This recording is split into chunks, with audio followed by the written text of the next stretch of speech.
वारकरी संप्रदायातील थोर महात्मे व महाराष्ट्रातील विचारवंतांची दुर्मिळ कीर्तने, प्रवचने, व्याख्याने ऐकण्यासाठी सुरेश महाराज सूळ या यूट्यूब चॅनेलला अवश्य सबस्क्राईब करून बेल आयकॉन दाबा. पुंडलिक वरदे हरी विठ्ठल श्री ज्ञानदेव माऊली ज्ञानेश्वर महाराज की जय. जगद्गुरु तुकाराम महाराज, सद्गुरु जोग महाराज. महात्मानस्तमां पार्थदैवीं प्रकृतिमाश्रिताः भजन्त्यनन्यमनसो ज्ञात्वा भूतादिमव्ययं तरी जयाचे चोखटे मानसी मी होणी असे क्षेत्र संन्यासी जया निजेली अति उपासी वैराग्यगा. महात्मानस्तमां पार्थ दैवीं प्रकृतिमाश्रिताः. हा जो आणि चालू असलेल्या जगद्गुरु तुकोबाराच्या या महोत्सवामध्ये आणि सेवेकरता म्हणून जो श्लोक घेतलेला आहे हा श्रीमद भगवद्गीता यामधील 9व्या अध्यायामधला आणि हा 13वा असा श्लोक आहे. तेव्हा श्लोक घेण्याचं कारणही थोडं सांगितलं पाहिजे. त्यानंतर त्याच्यामध्ये काय विषय आलेला आहे, प्रतिपाद्य विषय कोणताही सांगण्याच्या पूर्वी हा श्लोक घेण्याचं कारण काय आहे, तर हा महात्म्यांचाच उत्सव चालू आहे. महात्म्याच्या बाबतीमध्ये आपण जर विचार करायला लागलो तर महात्मा कोणाला म्हणत असतात, तेव्हा महात्म्याची जी काही लक्षणं असतात त्या लक्षणाने युक्त असलेले, सर्वांमध्ये श्रेष्ठ असलेले आपले जे वारकरी संप्रदायामधले, आणि सांगायला आपल्याला सर्वांना मोठा अभिमान वाटतो. आपल्या वारकरी संप्रदायाचा पाया जर कोणता असेल तर पाया घालणारे महाविष्णूचा अवतार असलेले असे ज्ञानेश्वर महाराज, ज्ञानदेवे रचिला पाया, हे आपलं भाग्य आहे. आणि दुसरं जर काही असेल तो का झाला असे कळस. कोणी म्हणे इतर झाले नाही का, ते मान्यवरच आहे. मग इतरांच्या बाबतीमध्ये मग तुम्ही दोनच नावा का घेता असा एक प्रश्न उत्पन्न. 2 नावामध्ये सर्वांचा अंतर्भाव होतो. उदाहरणार्थ आपण एखाद्या काही पत्रावळ्या आणल्या, एक खालची असते 100 पत्र आणि एक कोणची असते, वरची असते. खाली हात लावला, वर हात लावला म्हणजे त्याच्यामध्ये 100 पत्रावळीचं काम भागून जात असतं. तसं आपल्या महाराष्ट्रामध्ये संतांचं हे उभं पीक आहे. त्याच्यामध्ये प्रत्येक जातीमध्ये महात्मा, संत, सिद्ध पुरुष झालेले आहेत. तेव्हा याच्यामध्ये होणारे जे महोत्सव असतात, अनादिकालापासून चालत आलेली आपली जी परंपरा आहे, ही परंपरा आणि चालवणारे त्यातल्या त्यात 750 वर्षाच्या पूर्वी ज्ञानेश्वर महाराज झाले. त्यांचाही सर्वतोप्रकारे समाधी उत्सव त्यांचा चालू असतो. त्याप्रमाणे त्यानंतर आणि आज 350 वर्ष झाली जगद्गुरु तुकोबाराचा बीजेचा उत्सव चालू असतो. आणि या बीजेच्या उत्सवामध्ये पूर्वी आम्ही पाहत होतो, त्याच्यापूर्वीसुद्धा लोकांच्याकडून ऐकत होतो.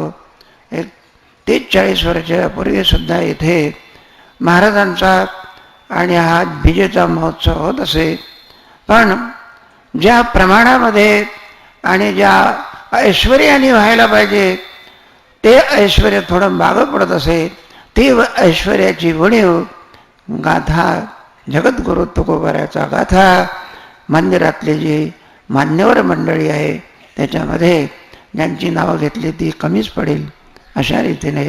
आणि जगद्गुरु तुकोबाराचं ऐश्वर्य दिवसेंदिवस आपल्याला पाहायला मिळते. आणि त्यांच्या गाथेची मधुर ध्वनी असा असलेला जो वेद पारायणाच्या रूपाने आज महाराष्ट्रामध्ये जिकडे तिकडे आणखी तुकोबाराच्या गाथेची पारायण व्हायला लागली. आनंदाची गोष्ट आहे ही.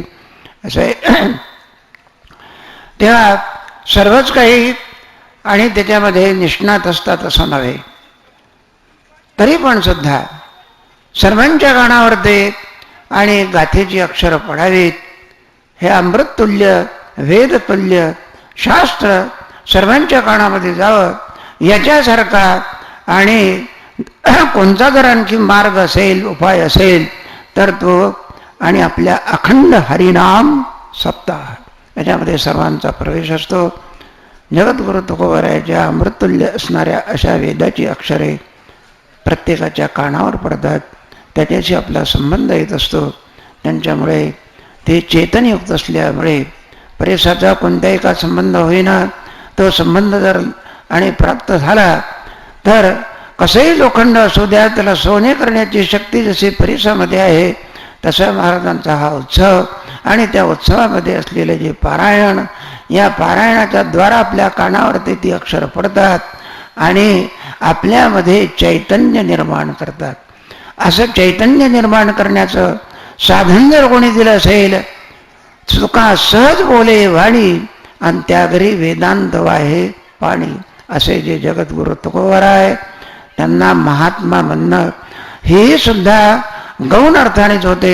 म्हणून प्रस्त श्लोकामधून त्यांचं वर्णन व्हावं एवढ्याकरता आपला हा श्लोक आहे.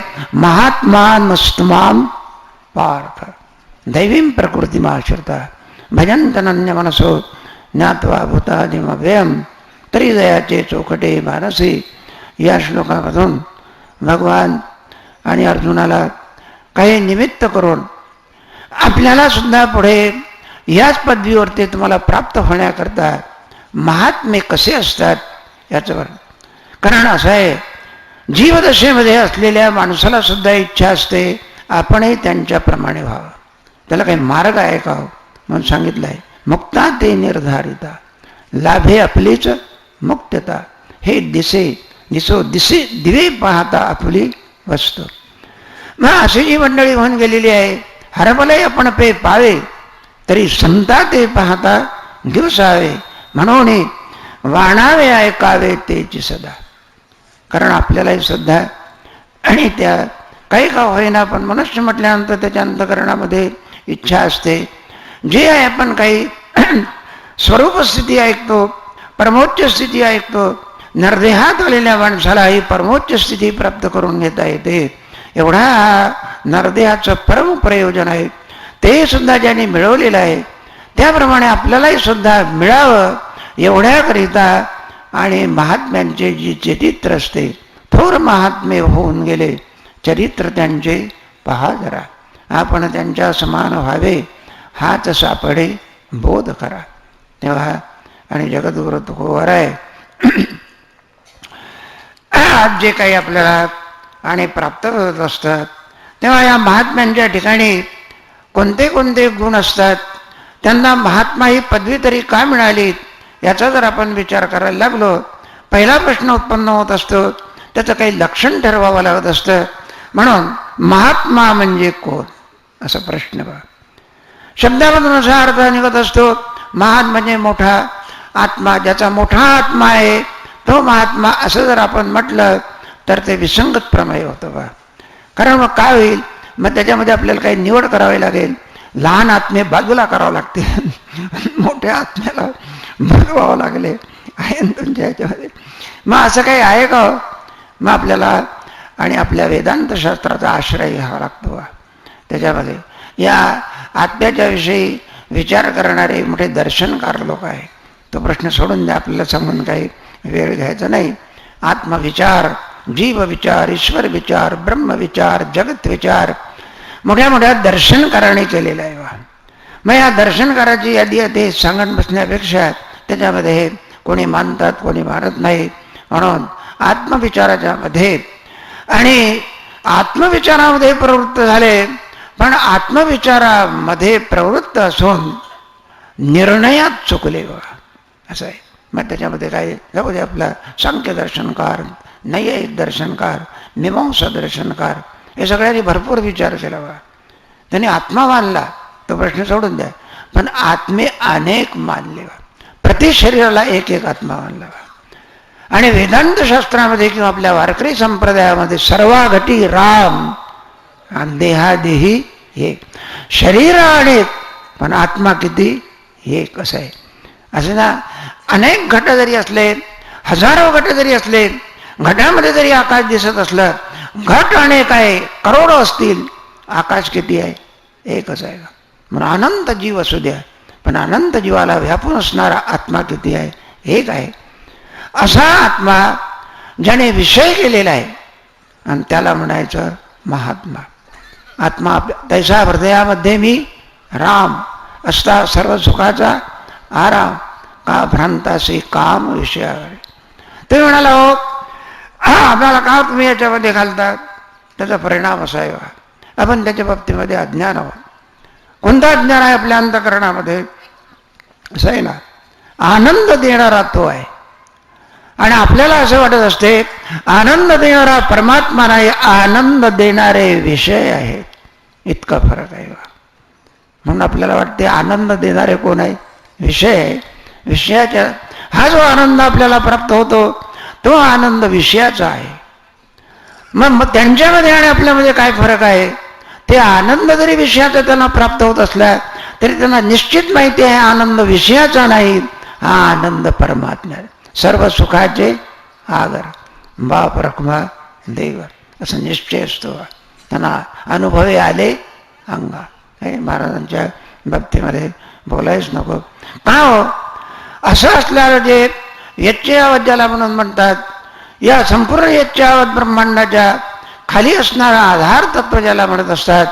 जगत ज्या अर्थी दिसते त्या अर्थी जगताचा कोणीतरी आधार असला पाहिजे, त्याचा कोणीतरी द्रष्टा असला पाहिजे, जगाला निर्माण करणार आहे.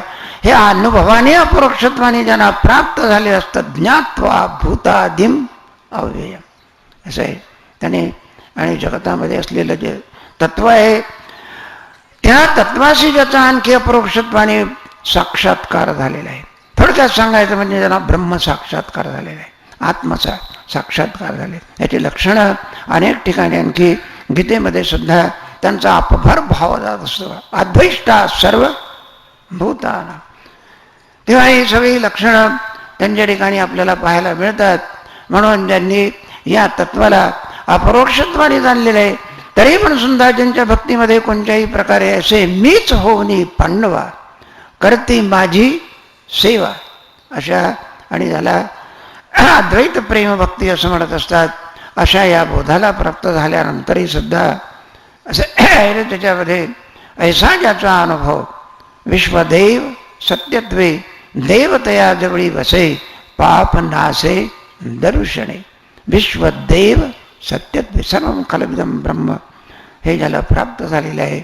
मग ते शरीराकडे बघायचं नाही बा.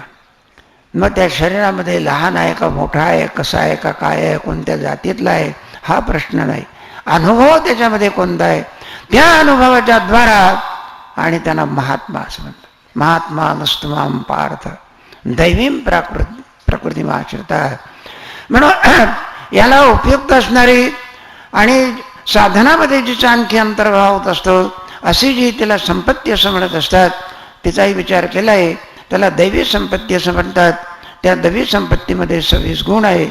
एक एक गुण आणि काय त्याच्यामधले काही गुण जरी आपल्या ठिकाणी असेल तर संपूर्ण जग आपल्याला डोक्यावर घेऊन नाचेल.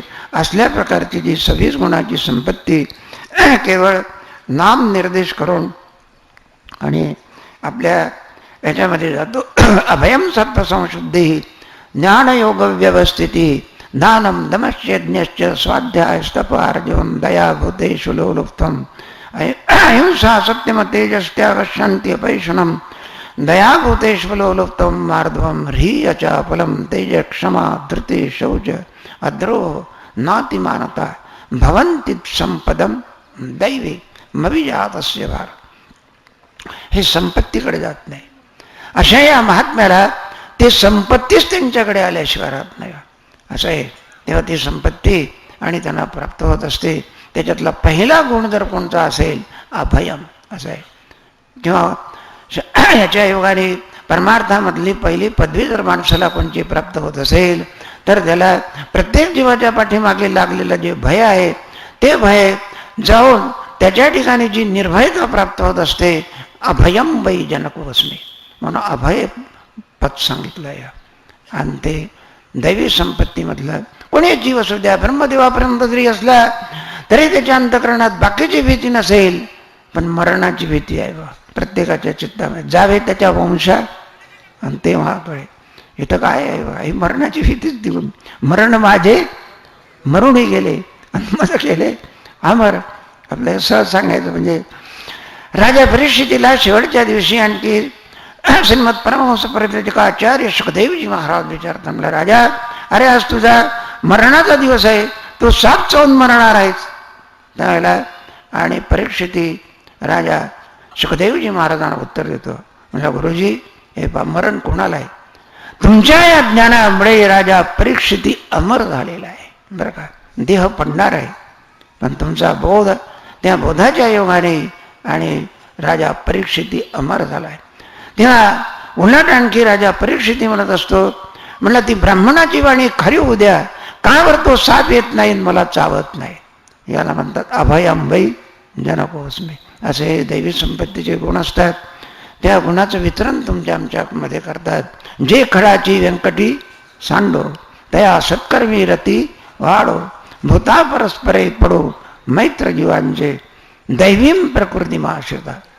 भजन्त्यनन्य मनसो ज्ञात्वा भूतानिमव्ययम, भजन्त्यनन्य मनसो. तेव्हा पडिले वळण इंद्रिया सगळा, भावतो निराळा नाही तुझा. तेव्हा असं जे प्रेम सुख आहे, असं आहे. पूर्णत्व प्राप्त झाल्यानंतर कोणत्या आहे सगळं, पास झाल्याचा आनंद नापास होणाऱ्या विद्यार्थ्याला मिळेल का? त्याला काय झालं पाहिजे? पासच झालं पाहिजे. हा जेवायला बसेल, काय तुम्ही पूर्णाच्या पोळ्या वाढा. एक नापास झालेला आहे आणि एक काय झालेला आहे, पास झालेला आहे. जेवायला बसल्यानंतर जेवणाचा आनंद दोघालाही सारखा आहे, पण पास झालेल्याचा आनंद जो पास झाला असेल त्यालाच राहील बा. असं आहे. गौण भाषा आपली सांगितली तुम्हाला, सोडून द्या. त्याप्रमाणे ज्यांना पूर्णत्व प्राप्त झालेलं आहे, अगा राजन्यत्व नव्हता अंगी, अंधराव रायपणे काय होवे. असं आहे ना. प्रधान जरी झाला तेव्हा राजेपणामध्ये जो आनंद आहे तो काय प्रधानाला मिळतो. तसे ओम पूर्णमद पूर्णमिदम पूर्णात पूर्णमुदच्यते पूर्णस्य पूर्णमादाय पूर्णमेवावशिष्यते. अशा या पदाला प्राप्त झाल्यानंतरही सुद्धा भक्तीमध्ये कोणत्याही प्रकारे खंड पडत नाही. प्रेम चालीला प्रवाह, नाम भोग लवला हो. महाराजांचे आहे का नाही. तेव्हा असे असणार भजन मनसा, अनन्य होऊन माझं भजन करत असतात. तेव्हा आपल्या सर्वांना माहिती आहे, आपण बहुश्रुत समाजात तेव्हा अनन्यता म्हणजे काय, अज्ञानाची भक्ती कशी, ज्ञानी पुरुषाची भक्ती कशी, पूर्णत्व प्राप्त झाल्यानंतरही सुद्धा ज्या भक्तीचा आनंद ज्यांना प्राप्त, भक्ती प्रेम रस असं त्याला म्हटलेलं आहे. तेव्हा असं असूनही सुद्धा भजन्त्यनन्य मनस्वा ज्ञात्वा भूतादिमव्ययम, परमात्मा स्वरूपाला जाणून परमात्मा स्वरूपाच्या बाबतीमध्ये अधिक विचार जर आपण करायला लागलो, जीव हा मूळचा परब्रह्म स्वरूपच आहे, नदी ही समुद्र रूपच आहे, पण ज्या वेळेला आणखी ती समुद्राला प्राप्त झाली म्हणजे तिला पूर्णत्व प्राप्त होत असते, ती त्याच्याहून वेगळी राहत नाही. तेव्हा परब्रह्म स्वरूपाला प्राप्त ब्रह्मविद ब्रह्मैव भवते. असं आहे. इतर जाणणं वेगळं, इतर जाणण्यामध्ये जीवात्मा हा वेगळाच राहत असतो, पण परमात्मा स्वरूपाचं जाणणं असं आहे, जाणण्याकरता गेलेला जाणणारा त्याहून वेगळा राहत नाही. असं आहे. लाकडं जर अग्नीत टाकली मग अग्नीहून वेगळी राहतात का ते? असं आहे. नद्या समुद्राला मिळाल्या मग काय त्या वेगळ्या राहतात का? तद्रूप होत असतात. त्याप्रमाणे असे हे जे महात्मे जगद्गुरु तुकोबर आहे. तेव्हा आणखी विचार ज्ञानेश्वर महाराजांनी आणि प्रतिभावंत असल्यामुळे त्यांच्या अंतःकरणामध्ये संतांच्या विषयीच्या वर्णनाची आवड असल्यामुळे महाराजांनी गोड अशा आपल्या ओवीबद्ध मराठी भाषेमध्ये ए मराठीची नगरी आणि ब्रह्मविद्येचा सुकाळ करे, गोड वर्णन अशा या महात्म्यांचं जगद्गुरु आणखी तुमचे ज्ञानोबळांना जेवढी जेवढी आपण विशेषणं लावलीत तेवढी सर्व आणखी कमीच पडत असतात. त्यांना विश्वमाऊली म्हणा, काय तुम्हाला म्हणायचं आहे ते म्हणा, महाराजांचं वर्णन कोणत्याच विशेषणाने होऊ शकत नाही. असे तुकोबर आहे ज्ञानेश्वर महाराज या श्लोकाच्या याच्याकरता आणि जे काही आपले भोवी खर्ची घालतात त्याच्यामध्ये काय त्यांचं अंतःकरण असतं. तरी जयाचे चोखटे मानसी, मी होणी असे क्षेत्र संन्यासी, आणि जया निजेलिया ते उपासी वैराग्य. तरी जयाचे चोखटे मानसे, असं आहे शुद्ध अंतःकरण म्हणतात. त्याच्यामध्ये काय आपल्याला प्रकार पडता येईल. तेव्हा हे अंतःकरण म्हटल्यानंतर त्या अंतःकरणाचे दोन विभाग आपल्याला करता, एक मलिन अंतःकरण आणि एक शुद्ध अंतःकरण. मलिन अंतःकरण कोणाला म्हणत असतात, शुद्ध अंतःकरण कोणाला म्हणत असतात, त्याच्यामध्ये आपल्याला आणखी पुन्हा काही प्रकार पाडता येत असतात. त्या चित्ताच्या बाबतीमध्ये काही प्रकार पाडलेले असतात. असा शुद्ध चित्ताचा वर्ग. शुद्ध चित्त म्हणजे काय? शुद्ध चित्त म्हणजे असं जे अनेक दृष्टांताने सांगण्याच्या पेक्षा एक दृष्टांताने आपण त्याचं वर्णन करू. त्या आणि रावणाच्या बाबतीमध्ये आणि कुंभकर्णाचा असा संवाद आहे. त्या संवादामध्ये आणि प्रभू रामचंद्र लंकेवरती स्वारी करून गेलेत. असे काही प्रसंग आले की शेवटी रावणाला कुंभकर्णाला उठवावं लागलं. आपल्याला माहिती आहे त्याने वर असं मागितला होता, म्हणले मला जर काही पाहिजे असेल तर एवढाच आणखी वर पाहिजे, कोणचा? जगामध्ये झोपेच्या सुखासारखं सुख जगामध्ये दुसरं कोणी नाही. मला चांगला अनुभव असतो. हा वर मागितला होता आणि त्याला उठवायचं. जास्त काही सांगण्याचं काम नाही. हे उठवणं म्हणजे अवघडच काम बघा. तो कुंभकर्ण म्हणजे केवढा होता, काय त्याचं ते वर्णन आहे असं सांगतात. आणि महर्षी वाल्मिकांना विचारलं, म्हणलं का हा कुंभकर्ण केवढा होता? महर्षी वाल्मिक म्हणायला लागले, म्हणले कुंभकर्ण म्हणले आम्हाला सांगा, फार मोठा होता, फार मोठा होता, फार मोठा होता, आम्हाला काही सांगा ना, थोडीफार कल्पना येऊ द्या ना. तेव्हा वेदांतशास्त्रामध्ये ज्ञान करून देण्याकरता काही प्रमाणाचा विचार केला आहे. प्रत्यक्ष अनुमान, शब्द, उपमान, अर्थापत्ती वगैरे उपमान प्रमाणाने सुद्धा माणसाला काही कळत असतं. बघा संत कसे असतात, चंदनाचा तुका म्हणे गुण चंदनाचे अंगी तैसे तुम्ही जगी संत. हा म्हणायला लागले, म्हणजे अहो सांगा की म्हणायला लागले. तो कुंभकर्ण केवढा होता? महर्षी वाल्मिक पडत असतात तेव्हा म्हणलं तो समुद्रातून जर चालायला लागला, समुद्रातलं पाणी घोट्या इतकं होत असे आणि त्याचं डोकं स्वर्गाला असते. आता एवढा एवढा कुंभकर्ण, त्याच्यासमोर हिमालय पर्वत पडेल, त्याला उठवायचं शक्य आहे का? पुष्कळ जाऊ दे आपलं सोडून द्या. त्याला उठवायचं म्हणजे काय? तिथं सगळ्यांनी काही हे होईना बघा. म्हणून म्हणलं आता काय करावं, किती जरी केला तरी ते वाद्य वाजवले तरी उठेना. शेवटी सांगितलं, म्हणलं हे पहा, जे धरणामधून कॅनॉल निघालेले ते सर्वच्या सर्व कॅनॉल त्या कानात जाऊ द्या. तरी बाबा वर तरंगला उठे ना बाबा, काय करा. आणि मग काय विचारतात, उठला बघा आणि काय रागवलं बघा त्या राक्षसावरती. आणि मग काय विचारतात, तेव्हा ते उठवणारे राक्षस ते म्हणला, आमच्यावर रागवायचं नाही, तुझ्या भावाने उठवायला सांगितलं मग उठवलं, आम्हाला काय घेणं देणं तुझ्याशी. रावणाने तरी मला उठवण्याकरता कशाकरता सांगितलं म्हणले बा. आणि राम लंकेवर चाल करून आलेला आहे. तो कुंभकर्ण म्हणतो, म्हणलं हे बा राम तरी लंकेवरती चाल का करून आला? दुसऱ्याच्या मालकीच्या याच्यावरती अतिक्रमण करण्याचं कारण काय? राम तरी कशावरती दुसऱ्याच्या याच्यावरती चाल? त्यावेळेला ते राक्षस सांगायला लागले, म्हणले हे बा त्या रामाची बायको तुझ्या भावाने चोरून आणलेली आहे, मला तर अतिक्रमण करणार नाही का? त्यावेळेला आणि तो कुंभकर्ण म्हणतो, म्हणलं रावण गधा आहे, दुसऱ्याची बायकी चोरून आणणं हा अन्याय आहे. इथले करी भलत्या परी परद्रव्य पर. पूर्वीच्या काळामध्ये राक्षस नीती सांगत होते आणि नीतीने वागत होते. आजचा काल कसा आहे? काला आहे तस्मै सोडून द्या, आपलं जास्त वर्णन नको. भाऊच तो बोलायला लागला, म्हणला का बरं आणखी असं असं तो केलेलं आहे. तेव्हा याला रावण सांगायला लागला, म्हणलं पहा बराचसा इतिहास आहे. तेव्हा म्हणले सीता मला वश होत नाही, पुष्कळ प्रयत्न करतो पण ती काय होत नाही, वश होत नाही. फक्त ती रामालाच वश होते. कोणाला वश होते? रामाला. रामाशिवाय ती दुसऱ्या पुरुषाला वश होत नाही. कुंभकर्ण म्हणायला लागले, आपण रावण आपले राक्षस आपल्याला कोणतेही रूप घेता येतं, मग तू राम का होत नाही? तू जर राम झाला तर सीता वध झाल्याशिवाय राहणार नाही. रावण म्हणतो, मी जर राम झालो तर माझ्या अंतःकरणात काम राहत नाही. याला म्हणतात चित्त शुद्ध. चित्त शुद्ध तरी शत्रू मित्र होती आणि व्याघ्रही न खाती सर्व. तेव्हा सहज सांगितला हा शुद्ध चित्ताचा वर्ग आहे. तरी जयाचे चोखटे मानसी मी होणे असे क्षेत्र संन्यासी. असं आहे. काय तो गोबरायचं चित्त शुद्ध आहे. जाईव तू माते न करी साया आम्ही विष्णुदास तैसे न. काय महाराजांचं आहे का नाही. जाऊ द्या तुमच्या ह्याच्यामध्ये. तेव्हा मृत्यूलोकातल्या लोकांनी आणखी त्यांचा आदर्श घ्यावा, यात काय मोठं विशेष आहे. स्वर्गातल्या लोकांनी सुद्धा जगद्गुरु तुकोबराचा आदर्श घ्यावा. असं आहे. काय चरित्र महाराजांचं आहे.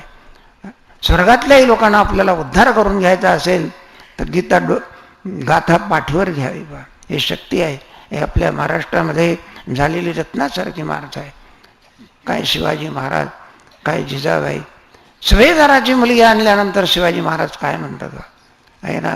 म्हणलं ही आपली बहीण आहे, आई आहे असं समजून तिला चोळी बांगडी लुगडी देऊन संरक्षणामध्ये तिच्या वडिलाच्या घरी पाठवली. चित्त शुद्ध तरी शत्रुमित्र होती व्याघ्रही नका. तरी जयाचे चोखटे मानसी ने होणे असे क्षेत्र संन्यासी जया निजेलिया ते उपासी वैराग्य गा. तेव्हा या महात्म्यांचं वर्णन जेवढं आपण केलं तेवढं थोडंच आहे. तेव्हा त्यांच्या अंतकरणामध्ये होणे असे क्षेत्र संन्यासी शुद्ध अंतकरण तुका म्हणे चित्त करारे निर्मळ येऊन गोपाळ राहे तिथे. आपण जर आपलं चित्त जर शुद्ध केलं तर म्हणायला लागले आपल्याला असं वाटच पाहत असतो परमात्मा. आंबा पाडाला येण्याची पोपट वाट पाहत असतो. बरोबर योग्य वेळेला तो आल्याशिवाय राहत नाही. फुलामध्ये सुगंध निर्माण झाला म्हणजे भ्रमराला आमंत्रण देण्याची आवश्यकता नाही. सुगंध निर्माण झाला की परिमळाची धाव भ्रमर ओढे. असं आहे तुमच्या. मग तो काही पाहत नाही बा. त्याला जर काही पाहिजे असेल परमार्थातलं मोठं साधन जर कोणतं असेल चित्ता करतात आहे. चित्त शुद्ध आहे कर्म योग चित्तवृत्ती निरोधा. वेदांतामध्ये सुद्धा चित्ताचा बाध करणे म्हणून चित्त म्हणजेच परमार्थ आहे. त्याकरता चित्त मेवही संसारा तत्त प्रयत्नेन शोभ चित्तस्य प्रसादेन हंती कर्म शुभाशुभम असं आहे तात्पर्य. तेव्हा आणि त्यांच्या चित्ताच्या बाबतीमध्ये इथे ज्ञानेश्वर महाराज म्हणतात की परमात्मा त्यांच्या चित्तामध्ये येऊन वास्तव्य करत असतो. त्याच्यामध्ये आपल्याला निर्गुण स्वरूप सगुण स्वरूप किंवा आपल्याला अवतारी पुरुष असा जर आपण विचार करायला लागलो तर अनेक अंगाने. म्हणून असं चित्तशुद्ध ज्यांच्या अंतकरणामध्ये झाले असेल परमात्मा वैकुंठ सोडून अयोध्येमध्ये येतो. काहीतरी निमित्त करून अयोध्येचाही त्याग करून परमात्मा वनात जातो आणि वनामध्ये जाऊन सुद्धा चित्त शुद्ध शबरीत असल्यामुळे जाऊन तिच्या कुटीत जाऊन तिला आणि दर्शन देतो. असं आहे ना. काय तिची योग्यता आहे. काय काय आपण विचार करायला लागलो नवे नवे दर्शन देतो. यात काय मोठं विशेष आहे. पण तिच्या तोंडातली बोरे सुद्धा परमात्मा खातो आहे. उच्चिष्ट ती बोरे खाय बोलली. त्याचं गोड वर्णन याच्यामध्ये ज्ञानेश्वर महाराजांनी केले आहे. तरी जयाचे चोखटे मानसी मी होणे असे क्षेत्र संन्यासी जया निजेलिया ते उपासी वैराग्य. म्हणून जे काही परमार्थाला सहकारी म्हणून साधनं असावी लागत असतात त्याच्यामध्ये भक्ती देन मन वैराग्य तो त्याग ज्ञान ब्रह्मी भोग ब्रह्मतनु यांची आवश्यकता आपल्याला असते. हे परमार्थामध्ये किती उपयुक्त आहे. त्याच्यामध्ये आमचे मामासाहेब दांडेकर सांगायचे परमार्थामधला मोठा सोबती जर कोणता असेल वीत रागते सारखा जोडून ठेविला सखा जो आगविया भूमिका सवे चाले त्याला वैराग्य असं म्हणत असतात. तेव्हा असं जे वैराग्य असतं ते त्यांना कसं प्राप्त होत असतं सहज दृष्टांताने सांगायचं. आणि आपली सेवा आहे तेव्हा असं सांगतात स्वामी रामकृष्ण आणि विवेकानंद होते. वैराग्य ज्याला कशाला म्हणत असतात म्हणून एक सहज दृष्टांत आलेला आहे म्हणून आपला. तेव्हा रामकृष्ण परमहंस आणि ज्यावेळेला झोपी गेलीत त्यांना काही झोप येईना. इकडून पहा तिकडून पहा तिकडून पहा तिकडून पहा. सहज विचारलं म्हणलं का रे अरे काही आहे का खाली काही आहे का काही नाही. म्हणजे महाराज काही नाही खुशाल झोपा खुशाल झोपा. तरी त्यांना झोप येईना. शेवटी आणखी बघायला लागले तर त्या गादीखाली 1 रुपया निघाला. तरी रामकृष्ण परमहंसांना झोप येईना. पुढे त्यांना झोप लागली. झोप लागल्यानंतर विवेकानंदाने असा त्यांचा हात झोपेमध्ये पडलेला होता म्हणून त्यांनी त्याच्या हातावरती रुपया ठेवला. झोप या अवस्थामध्ये सर्व इंद्रियाचे व्यापार बंद असतात. त्याही अवस्थेमध्ये हातावरती रुपया ठेवल्यानंतर तो असा पालथा होता. पुन्हा विवेकानंद रुपया ठेवतात, पुन्हा पालथा होता, पुन्हा ठेवतात. पडिले वळण जया निझेलिया ते उपासी वैराग.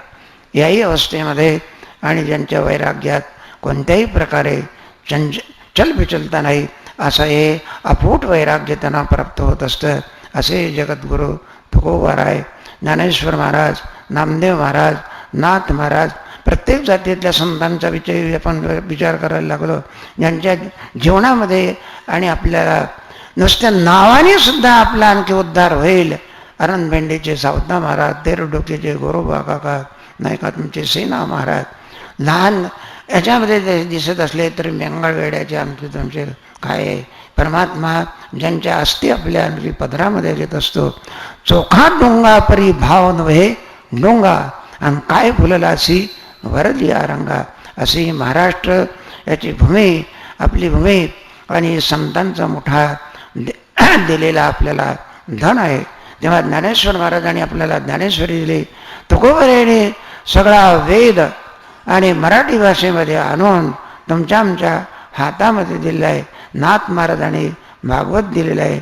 त्याचा आणखी जगाला उपयोग व्हावा एवढ्याकरता आणि काय असेल निमित्त धरून आणि ज्ञानेश्वर महाराजांनी म्हणा किंवा तुकोबारायांनी म्हणा तेव्हा त्या ज्ञानेश्वरीच्या कोरड्याची आणखी दगडावरती लोकांना आणखी दर्शन घेता यावं म्हणून पहिली संकल्पना आमच्या आळंदीला गोविंद महाराज केंद्राला धरला. त्यांनी सुद्धा ही संकल्पना करून आणि यावत जीवनपर्यंत त्या कार्याकरता वाहून घेतलं. आज ते आमच्यात नाही, आपण सर्वजण त्यांना श्रद्धांजली व्हावं. पण त्यांचं कार्य पुढे पूर्ण झाल्याशिवाय राहणार नाही. आळंदीची शोभा वाढवली. त्याचप्रमाणे जगद्गुरु तुकोबाच्या कार्याकरता वाहून घेतलेली ही सगळी मंडळी बरं का, त्यांनी आपल्या यावत जीवनपर्यंत आमचे पांडुरंग बाबा आहे का दुसरा काही जे जे आणखी आयुष्यामधलं जे काही क्षण असेल जे काही असेल ते सर्व तुकोबाराच्या करता वाहून घेऊन या कार्याची धरा वाहतात. कशा करतात त्याच्यामध्ये काही वैयक्तिक आहेत. जगद्गुरु तुकोबाराय आणि त्यांचं कार्य त्यांच्या असा वेदतुल्य असलेल्या गाथा त्याचं लोकांना दर्शन करता यावं म्हणून आणि त्या कार्याकरता आणि हा गाथा मंदिराची जी योजना आहे ही योजना आणि तुम्हाला आम्हाला केवढी प्रेरणा देते. त्या योजनेमुळे आज विजेच्या उत्सवामध्ये मोठा आणखी योगदान दिलेलं आहे.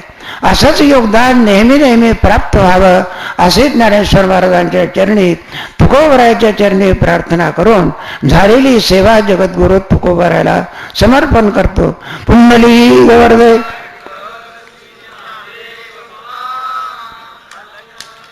विठ्ठल विठ्ठल विठ्ठल विठ्ठल विठ्ठल विठ्ठल विठ्ठल विठ्ठल विठ्ठल पुंडली गवर्धे.